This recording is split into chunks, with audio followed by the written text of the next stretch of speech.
we're going to help you master the embroidery alphabets built into the PFAFF Creative 3.0 sewing machine. So if you have a blank screen, you can go over to the Stitch menu and choose the little folder or tab. Choose the little tab that has the A on it. The butterfly has the built-in designs. The A has the built-in alphabets.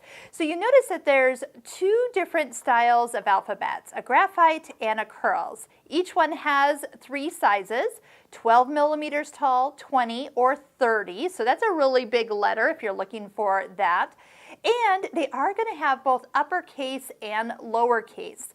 So once you actually select the style that you're looking for, and wait, I'm going to show you how you can get more fonts in this machine. So it's not just these two, but this is what comes with it. When you go to look here, you do have uppercase, you have lowercase, you have symbols and punctuation, numbers, and a space. So if you do touch something and you don't want it, you also have the delete option. So let's go ahead. Let's do lowercase and spell out the word create. I do like that I can see it before I stitch it or even bring it in.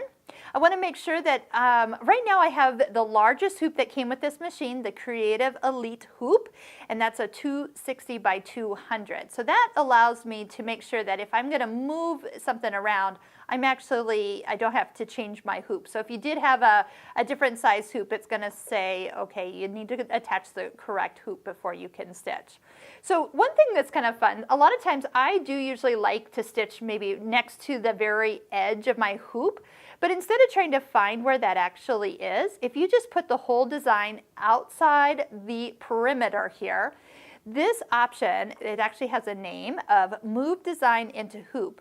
And this will bring it right inside the edge. So I don't even have to guess where that edge is. If I put it outside 2 sides, like kind of down and out that corner, and you touch it, it will come right into the exact corner.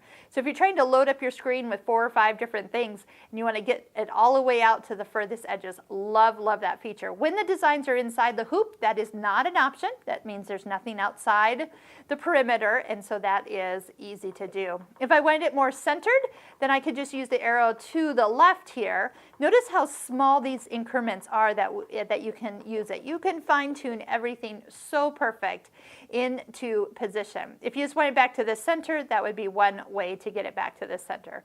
So how about this? I'm going to just go ahead, put it all the way out, pop it into the middle, and get ready to stitch. I could bring in other designs. If I wanted to bring in another design or another letter, I could just bring in a single letter. Then I can put this where I want it to be. So you can definitely have complete control. If the design is selected, I can touch the trash can and just that one design will be removed. So let's go ahead and go over to our embroidery stitch out. That's when you see the symbol with the hoop, a picture of a butterfly, and a needle. So when I touch that, that means I'm going to get ready to embroider. And now it's going to actually, it'll always tell me a thread color. That's usually nothing I follow, of course.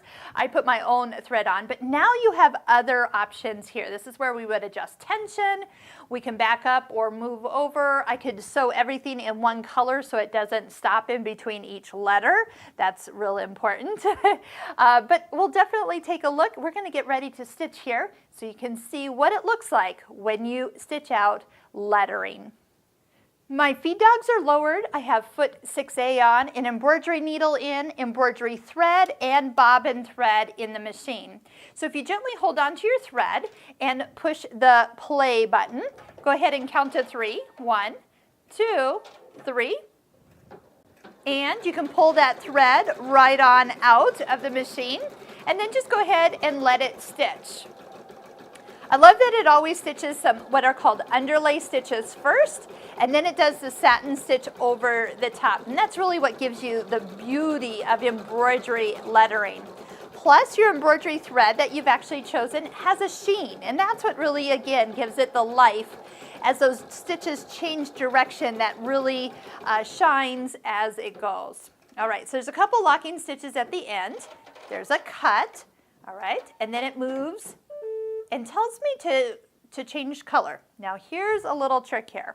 With lettering, it is going to stop after every single letter, which is great if you wanted to have different colors of letters. So for here, if you just turn it to monochrome, you'll notice everything grays out. And now what it's going to do is it's going to stitch without stopping in between each of those letters. So now I'll just do the remaining 1, 2, 3, 4, 5 letters. And when it's done, it'll be done.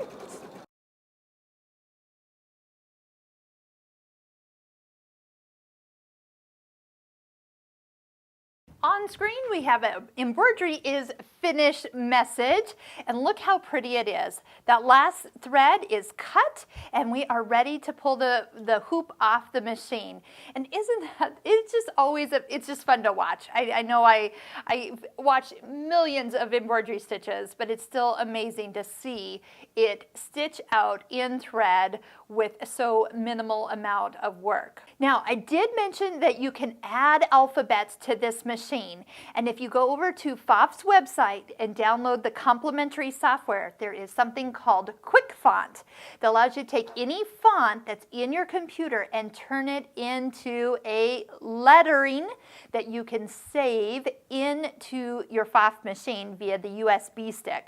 So if you click right up here, we'll click you over to one of our Quick Font little videos, and you can see the potential that you have. And again, it's a free program to download from your PFAFF website.